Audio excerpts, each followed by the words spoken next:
Cheating wife wanted to be with her secret lover. I'm 28, and my wife Julie, who's 27, just betrayed me with someone I thought was my friend. Let's call him Mike, also 28. Get this. We first met when I was just 23 at a buddy's wedding. Julie was best friends with the bride, and I was the groom's right-hand man. They sneakily sat us at the same table, hoping we'd hit it off. Fast forward and bam, Betrayal City. When I first saw her, I was completely blown away by how stunning she was. When she sat down and we began to talk, we found out we had a lot in common. We clicked instantly, talked for a while, ate dinner, and took to the dance floor. We danced and drank through the night. We ended up kissing in the middle of the dance floor. When we pulled away, our friends, the bride and groom, came up to us and asked what was up between us. They were really excited to play matchmaker. We just shrugged it off and carried on with our night. We left without exchanging numbers, but about a week later I got a text from her asking me out. The bride had given her my number. Of course, I said yes, and it turned into a relationship. The relationship was great. Other than small arguments, we never really fought, and it was never anything serious. I eventually asked her to marry me about 2 years into our dating, and we were married less than a year later. We were married for a little more than a year when it all came crashing down on me, just before our first anniversary. There were little things that were irritating me. She became more guarded with her phone, girls' nights became more frequent, and our sex life was almost non-existent. I had brought this up on multiple occasions but was brushed off and told that I was letting my insecurities get to me. She would continue on as if what I felt and tried to communicate didn't matter to her. So I became colder and colder. I stopped giving her a goodbye kiss as I left for work, and unless it was something important, we hardly spoke. One night, while she slept, I took her phone and laptop and skimmed through her texts, emails, and messenger apps, but found nothing. From reading stories on here, I checked her car. I grabbed her keys, looked in her car, and found a second phone. I knew in that instant what was going on, but I wanted all the evidence for when I called her out. I didn't want her to say something like it had only happened once or anything stupid like that. I looked through the phone and found only one number. I read through every message, connected the phone to my computer, printed out every message and every photo, and spent the night researching divorce lawyers. I spent hours of my day in my at-home office reading bios of lawyers and found one that I liked. I emailed him, but as it was a Saturday, he wasn't in the office. I then wanted to know who the guy was, so I grabbed my phone, typed the number, and wanted to call and pretend I was Spectrum. Because who doesn't have Spectrum? But Mike's contact popped up. It took me a minute to put two and two together, but when I did, I blew up. I was yelling and cursing in my office. My wife opened the door to check on me, but when I saw her, I told her to get the F*** out. She closed the door and went to our room. I had never cursed at my wife or raised my voice above a normal volume. All day, I never left my office. I was just silently raging, glaring at the wall. I called one of my friends, the groom from the wedding, and told him I needed to go for a drink and asked if he'd come with me. He must have heard something in my voice because he asked if I was okay. I told him I wasn't and that I really needed a drink. Without a word, I took all the printouts and left to go to the bar. I arrived first, ordered 4 shots of Jack and a beer. I was on my last shot when my friend, call him Tom, arrived and asked what was going on. I told him straight out, Julie is cheating. He gave me sympathy and I asked if he wanted to know with whom. I told him it was Mike. He became visibly irritated. He was the one who introduced me to Mike, and all he could say was, "I'm sorry," over and over. Mike and I were never super close. We wouldn't ask one another to hang out, but if we saw each other at a get-together, we were friendly. I told Tom not to mention this to anyone, as I had just found out and hadn't even spoken to Julie or a lawyer yet. I asked him not to tell his wife, and if she asked what was wrong with me, to say I was having problems at work. He agreed. We drank and talked for most of the night. Then I called an Uber and went home around 3 a.m. It was the first time I looked at my phone since I called Tom, and there were missed calls and a bunch of texts all from Julie asking me where I was, when I'd be home, and if I was okay. I got home and she was asleep on the couch. I just walked up to our bedroom and went to sleep. I woke up with her in the bed, so I got dressed and left the house. I went to pick up my car and go to my office and buried myself in work for the day. I went back home around 10 p.m. To my surprise, my wife was there to greet me, and she told me she had made me dinner. She asked if I wanted her to heat it up. I told her no and went to bed. She followed soon after, asking what had been wrong with me. I told her to leave me alone and that I wanted to sleep. She kept pestering me. Eventually I snapped and yelled, "Julie, stop! I am trying to sleep. Go away!" The next morning I received an email from the lawyer asking to meet later in the day, and I confirmed and got ready for my day. I went downstairs to leave, and Julie had made breakfast, asking to talk. I made a small plate and sat down. She started by saying I had been acting differently, going on and on about how I had changed, and she wanted to know why. I told her work had been stressful and soon it would be all over. I finished up and told her I had to go. I went to my office and counted down the minutes until I could meet the lawyer. When I left, I told my assistant I was going out to lunch with a client. My wife would call my work sometimes. The meeting with the lawyer went well, and I handed over all I had gathered on her. The lawyer told me, "Well, I'm sorry for all that's going on, but I'm happy you gathered all this information. You see, we live in an at-fault state, so your wife has no claim on most of your money." I told him I didn't even think about that. I was just thinking I had to divorce her as soon as possible. He asked to keep the evidence, but I told him I'd prefer he just make copies, as I hadn't told my wife I knew yet, and I didn't want to hear her excuses. He agreed and had his assistant make copies. I asked when she would be served with papers. He told me about 2 weeks. I then thanked him and left. I went home to confront my wife. When I arrived, she wasn't home, so I called her. No answer. I called again. No answer. I texted her, "I don't give a damn if you're with Mike right now. Get home. We need to talk." Lo and behold, she called me not a minute later, asking what I was talking about. All I told her was, "Get home now." She arrived about 15 minutes later, and I said to her, "Wow, look at that, 15 minutes. That's about the same distance between here and Mike's, isn't it?" She looked at me dumbfounded. I gave her a minute to gather herself, but she was just staring at me, and I said, "Well, nothing to say?"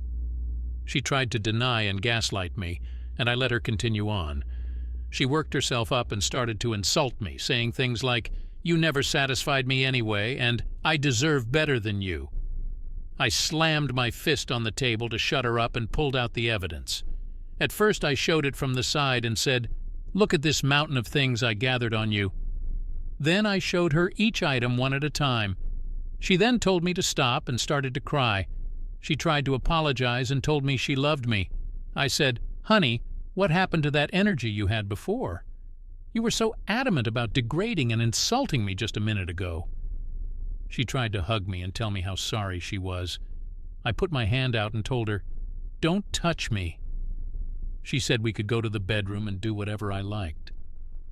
I looked her deep in her eyes and told her, "Sweetheart, I will never touch you again. Do you want to know who else has these photos and messages? My lawyer. I'm divorcing you. Now get a bag, gather your clothes, and get the hell out of my house." That was 3 days ago, and I haven't heard from her since. I'm sorry about how long this is, and if there are any spelling errors. I'm curious to know from those who have been where I'm at. What can I expect from here? Thank you for reading. Hello all. Let me first thank everyone. I've already packed up most of her things, clothes, jewelry, etc. I also threw in our wedding book and every photo that has her in it into the boxes. If and when she comes back for her stuff, I don't want her here any longer than she needs to be. Also, before you ask, no, I didn't ruin her clothes. Other than a few picture frames, nothing's broken. As of right now, there's nothing else happening. I told everyone I needed to tell. My doctor's appointment is scheduled. My lawyer hard at work to get me out of this nonsense. And 90% of her things are in boxes. I really don't know what's left. If she stays out of my hair, this might be the smoothest divorce ever. Thank you for reading. Advice is always appreciated. Hey everyone, I'm sorry I've been MIA for a while and didn't respond to comments and messages, but I think I've caught up. Now, for the update. Since the last update, I've been enjoying my pity party, drinking, and more drinking. I'd say this is my first semi-sober moment since I found out about everything, and I can't really put into words how I feel. I guess numb is an accurate word. In the last update, I told you all I notified everyone, and the only one that didn't respond was Julie's sister, who I was very close to. Well, that night, after I posted the update, I continued my drinking binge, passed out on my back patio with a bottle and a few beer cans surrounding me, and woke up to the smell of breakfast being cooked. My first thought was, oh Christ, Julie came back and thinks that breakfast is going to make up for what she's done. I worked myself up to a rage and threw myself out of the chair, ready for a screaming match. But to my surprise, it was Julie's sister, call her Wendy. I stood there for a moment trying to calm myself back down, but when Wendy saw I was awake, she sprinted to me and wrapped her arms around me. She didn't say anything to me. She just took my hand, led me to the table, and put a plate in front of me. As I ate, she told me how sorry she was and that when her sister showed up at her house, she just said that we were having problems and it would be fine in a few days. Then Wendy told me that when I texted her that we were divorcing, she asked Julie if it would be fine, why I was divorcing her. Apparently, Julie just broke down and told Wendy everything. I scoffed and said there's no way she told you everything, and proceeded to tell her all that happened.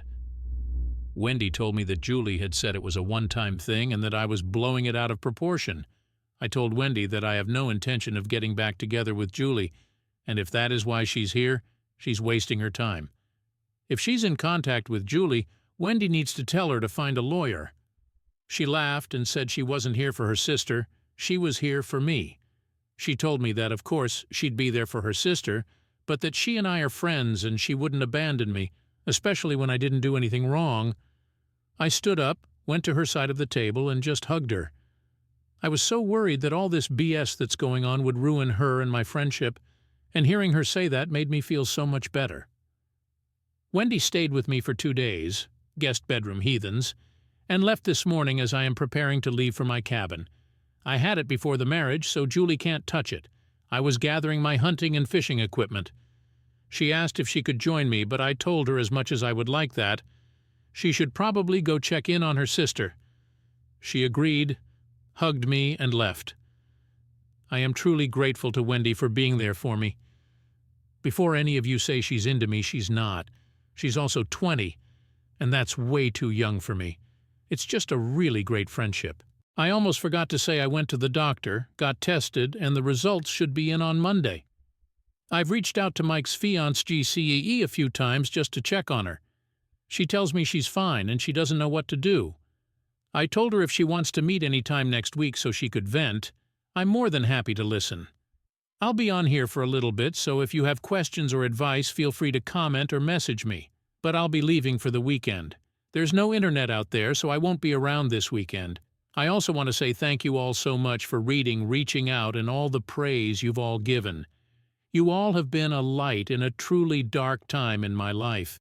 To any of you who are going through this as I am, the only thing I can say is keep your head down and focus on what you really want. If it's divorce or if you reconcile, set your goals one at a time. In my case, lawyer, then doctor, and notifying everyone close. Keep it off the internet, though. Also, set time aside to get your feelings out. Thank you again, and sorry these updates are always so long. Hello all, it's been a minute, but I thought I'd update you on all the new happenings. If this is the first time you're seeing my posts, you can go to my page and see my other posts. You'll definitely need the context. In my last post, I told you all about Wendy coming to my house and staying for a few days. She left when I was leaving to go hunting at my cabin. Good news, I got a buck, a nice fat 8-pointer. I got him on my first day out there, which I am very happy about, as it left me the rest of my time to go fishing. I only caught 2, but they were decent size, so I made one my dinner and butchered the other. I spent the rest of my stay at the cabin cleaning my deer and enjoying the views of nature. Other than a drink or two a day, I spent my trip sober as I promised. My drinking was only for last week. Now, on to the last few days. I got a call from my doctor and I'm all clean. It's not such a shock, as Julie and I haven't had much passionate nights in a few months, but all the same, you can never be too sure. I reached out to Mike's fiancée GC, but didn't hear back for some time. She eventually responded, telling me she's staying with her family right now. She didn't really go into detail much, but her staying with her family, you can only assume, as I do, that means it's not going so well. At least she's with family, safe, and with all the support that she could need. I told her if there's anything I can do, all she has to do is reach out. She asked me to meet and get coffee the following day, which I, of course, agreed to. The following day, we met at the same gross hipster coffee shop and talked for about 2 hours. We talked about everything that happened with Julie and me. She wanted to know what steps I was taking, if I was divorcing, or if there was any chance I would reconcile. I told her after someone cheats, in my book, that's it. The amount of selfishness and disrespect it takes to cheat, let alone for a year, shows she obviously didn't care for me. I asked her what her plan was. She told me she's confused about everything, that everything she thought was true turned out to be lies. She wasn't sure what her next move should be, if she should move on or forgive him.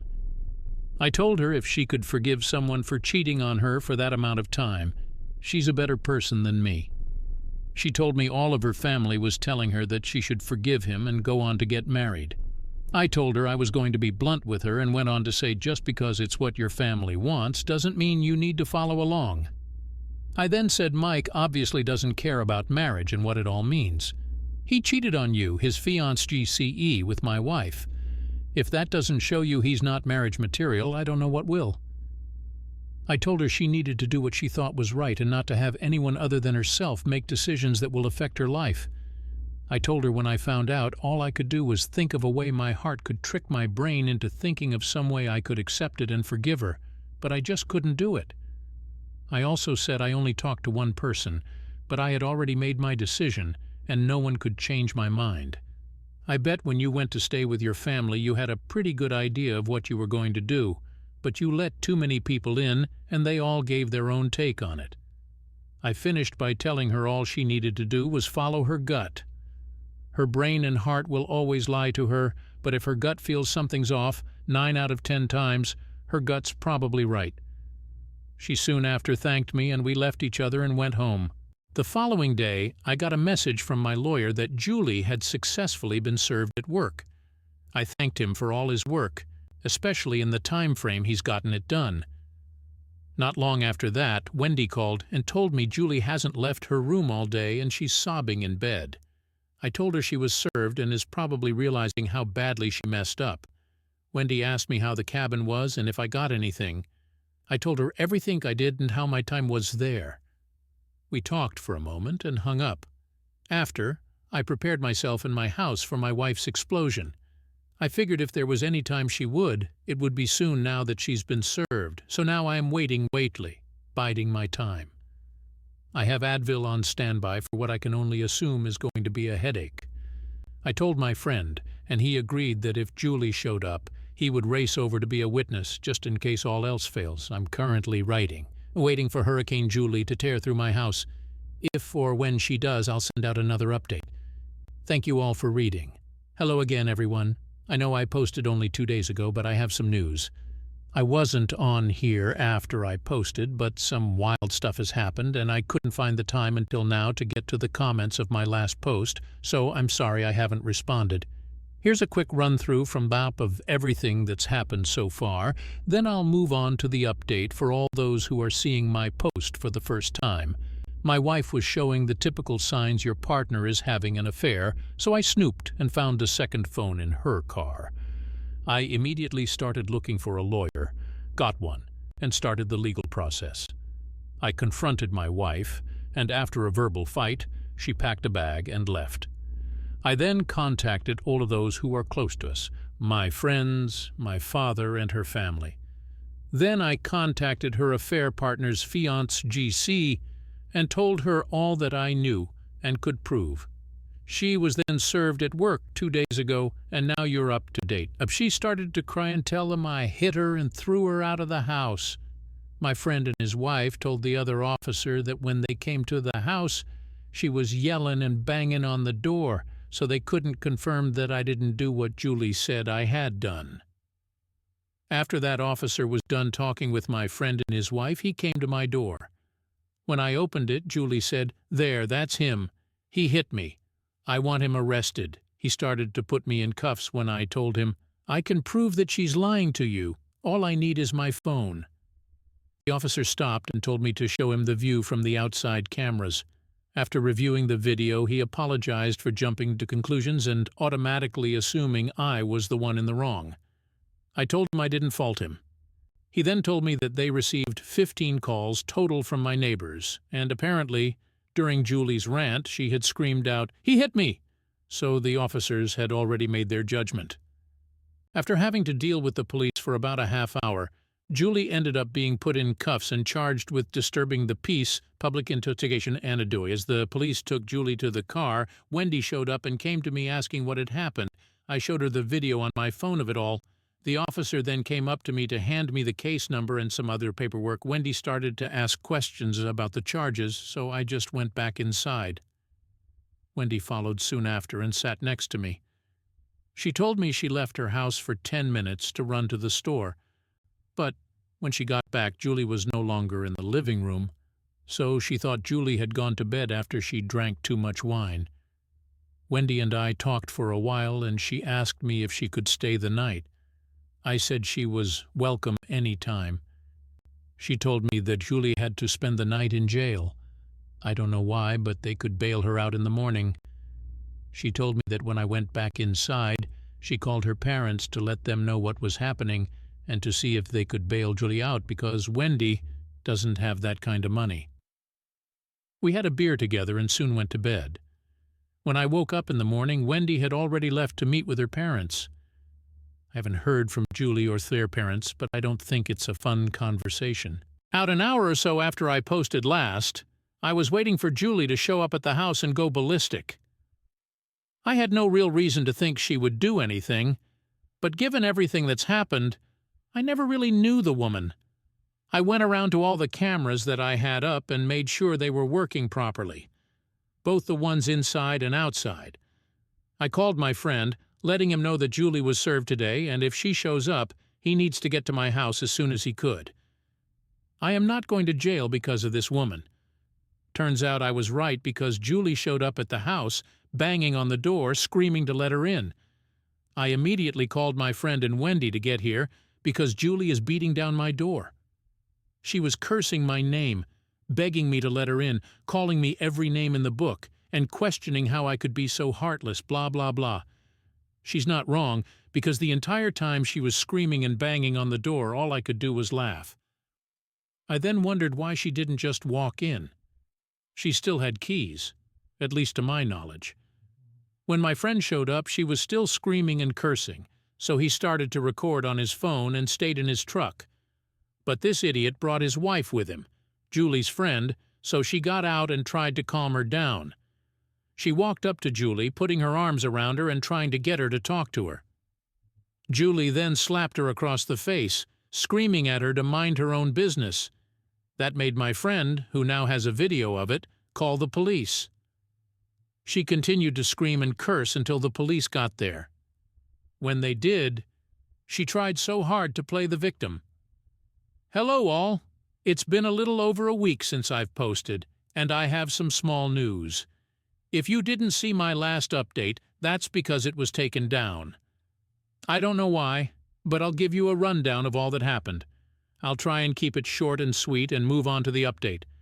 So before my wife was served, I had told a friend it was happening and told him to be on standby just in case she came over. I wanted him there as a witness. Later in the day, my lawyer told me she was served at work, and a few hours later, my wife was banging on my door. I called my friend as soon as I heard her. I also called Wendy and told her she should come over because her sister is beating on my door. Soon after I got off the phone, my friend arrived and started recording my wife's tirade from his truck. He had brought his wife for some reason, and she got out to try and calm my wife down. She ran up to her and tried to pull her away, but my wife turned around and smacked her, telling her to stay out of her business. When my wife hit her, he stopped recording and called the police. It took about maybe 10 minutes for them to get there, and when they did, my wife flipped a switch and started saying I abused her. When I stepped outside to talk to the cops, he immediately started to put me into cuffs until I told him I have cameras that show she's lying. He stopped and allowed me to pull out my phone, and he watched the entire video showing that all she said was just one big lie. She started going off again, and the cop arrested her and had her take a breathalyzer. As they took her to their car, Wendy pulled up, asking what was happening. She came and stood next to me, and when the cop brought the paperwork and apologized to me for jumping to conclusions, I just told him I understand, it's no big deal, then went inside. Wendy stayed behind to get the full story from him, and soon after joined me. She asked to stay over because Julie would have to stay overnight in jail. When I woke up, Wendy was already gone, and that pretty much sums up my last update. I haven't heard from Julie since that night, but my lawyer was contacted by hers, letting him know he'd be representing Julie. Finally, we can start this process. I also reached out to Mike's fiancée to see if she has any news on her front. We only texted back and forth, but she told me she has kicked him out of her house and had her father and brother pack up all his things and drop them off at his house. She told me her dad and brother wanted to beat him, but she asked them not to, and that she just wants to put all this behind her and move on. She thanked me for checking on her and told me her close friends are there for her when she needs them. I sent her the link to my Reddit page so she can see all the support you all give to me and to her. On Friday, the moment I got off work, I raced home. My plan was to go back to my cabin for the weekend. When I arrived, Wendy was in my driveway. She wanted to grab her sister's things and had a list of what my wife expected. I skimmed through it, and all but one thing was already in a box or sitting in my garage waiting to be picked up. I told her I'm not transporting or touching anything that's in here. I'm not going to be responsible if Julie wants to claim I destroyed her stuff. I told her I'd pay for a moving company to come and pack and take all her things for her because right now I'm going to my cabin and don't have the time to deal with Julie's nonsense. She said that would be great and hopes I have fun. She took a box of Julie's clothes and put it in her car. She then turned to me and asked if she could tag along this time. I said, sure, why don't you go back home, drop off the box, and pack a bag for yourself. By the time I went to the store and packed up the truck she was pulling up, I locked up my house and took off to the cabin with Wendy. The weekend went really well. The last time I was up there, I realized what a gem that place is. It has a beautiful view and is completely secluded, so I don't have to deal with any people. It's a place you can truly breathe in and relax. On Monday, I called a moving company, and by today, Tuesday, 3 guys in a big truck pulled up and started loading. I had every box open and recorded as they closed the box and picked it up. I took pictures of all the furniture and recorded as the movers loaded it. I thanked them all for tolerating me and tipped them each an extra $1.50. I then sent all the recordings and pictures to my lawyer and carried on with my day. The house seems empty but also clean without all her things here. When I started this process, my lawyer told me not to get rid of anything that could be considered shared, so I put most of the furniture in a storage unit. I've been sleeping in the guest room since she left, so up until I started writing this post, I've been buying all new furniture. I'll most likely be keeping the majority of it in the garage now that I have the space. I won't be keeping the house, even if I win it in the divorce. It holds too many now bad memories. Hey Reddit, it's been a while since I've posted. I coach high school baseball, so between getting this divorce done, dealing with my soon-to-be ex, and coaching these kids, I don't have much free time at the moment.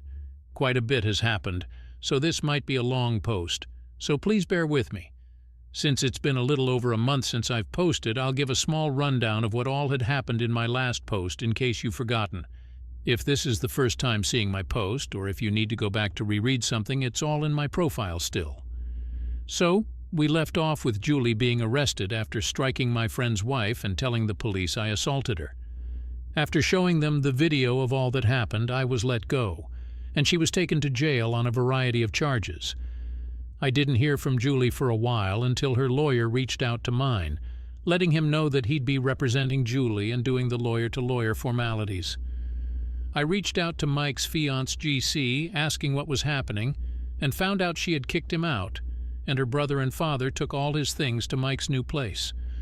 I planned on going to my cabin after work, but found Wendy in my driveway waiting for me. She needed to pick some things up for her sister. After telling her I wouldn't be touching any of her things, I told her I would pay for a moving company the following week. Wendy asked if she could come up to my cabin with me that time, and I agreed, mostly due to everyone telling me she might be needing a break from her sister, and the last time she asked me, I said no. I documented everything with the movers, making sure she couldn't claim I broke something she deems as special, and sent everything to my lawyer. That's pretty much all that had happened in the last post. And now the update. A few days after the movers took her things to Julie, my lawyer received some paperwork saying I damaged her things and demanding I pay her $500, or she would be taking me to court over it. My lawyer sent hers all the videos and pictures, asking exactly where the damages were that he claimed I made. He told me all this does is tell the judge how unhinged she is, and it might be a headache now, but when it's time for court, this will all be perfect evidence. I don't think her lawyer was ready for how meticulous I am, and that I will photograph and document everything. When I found out about my wife's affair, I was for some reason pulled to this page and read all of the horror stories about the things these people's former spouses did to them, and I absolutely refuse to be another one of those stories. I've prepared myself for almost every outcome and accusation she could make. I wouldn't put anything past her at this point. Julie had called me once every other day, but I never picked up. If she leaves a voicemail, I don't bother listening to it. I just send it to my lawyer. Every time I send my lawyer something, he always tells me, "You are a lawyer's dream. You listen to everything I say. You gathered a mountain of evidence on your own. I have yet to have a client that has done so well." I wasn't exaggerating when I said he says that every time, but it also puts a smile on my face every time. Getting that reassurance from him that I'm doing everything the right way just makes me feel a little bit better about this whole situation. About 2, maybe 3 weeks ago, my lawyer told me that we have enough evidence to bury her outside of court, and if it fails, it would look good on us for trying. So we set a date a week ago to meet in a neutral lawyer office. Before we met, he told me no matter what, don't react to anything that Julie might say, and that we do will be recorded for a judge to read if it goes to court. We arrived in the early morning and went into the office. To my surprise, she was already there waiting with her lawyer. We walked in, and the lawyers started greeting each other. Julie and I sat there silently waiting for what was going to happen. Julie's lawyer started by asking what we had to offer. Mine scoffed and said, "With the mountain of evidence of the infidelity and Julie's inappropriate behavior after, the only thing we'll offer is half of the selling price of the home and half of the savings account. That's more than any judge would award you. Basically, what you came into the marriage with, you'll be leaving with." Then he looked directly at Julie and said, "If you decide to go to court, I'll put every message up, making you read it all out loud. Then I will put every photo up for all in court to see, censored, but he didn't say that at the time, and make you describe in detail what you're doing in each photo. Then I'll bring up your recent charges and play the video that was taken that night." Julie started to tear up, looking at me and asking if there was anything she could do to make this right. I said, "You've been cheating on me since before our wedding. All I can prove is a few weeks before the wedding, but I expect it was much longer. There's nothing at all you could possibly do to make me forget or forgive you for what you've done. Sign the papers. It's more than you deserve, and I want to be done with this whole sham you created." She cried obnoxiously for 15 minutes, having to excuse herself to the restroom.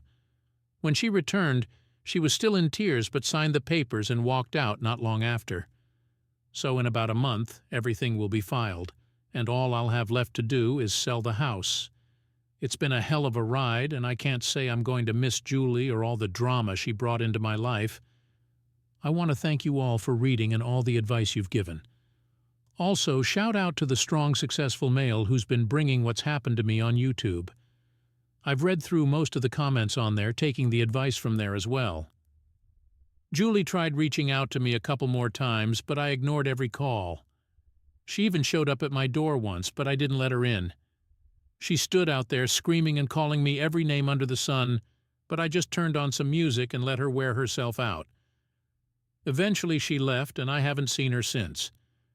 Wendy told me that Julie is staying with their parents now, and they're not too happy with her either. Serves her right, honestly. I've been spending more time at the cabin.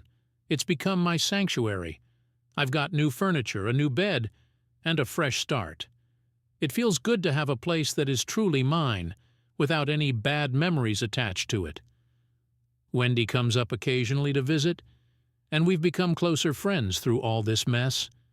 She's been a real rock for me, and I'm grateful for her support. Mike's fiancée GCE reached out to me again too. She's doing well and has decided to move on with her life. She's stronger than I ever imagined, and I admire her for it. We still meet up for coffee now and then just to check in on each other. It's nice to have someone who truly understands what I'm going through. So that's it. The end of one chapter and the beginning of another. This whole experience has been a wake-up call. I'm focusing on myself, my career, and my future. Coaching baseball has been a great outlet for my frustrations, and those kids give me hope and something to look forward to every day. To anyone out there going through something similar, my advice is to stay strong. Don't let the actions of a deceitful person ruin your life. Gather your evidence, protect yourself, and move forward with your head held high. It's not easy, but it gets better little by little. Surround yourself with supportive friends and family, and don't be afraid to lean on them when you need to. Thank you all again for your support and encouragement. This will probably be my last post, but know that I'm in a much better place now, and I hope sharing my story has helped at least one person out there. Keep your head up and take care.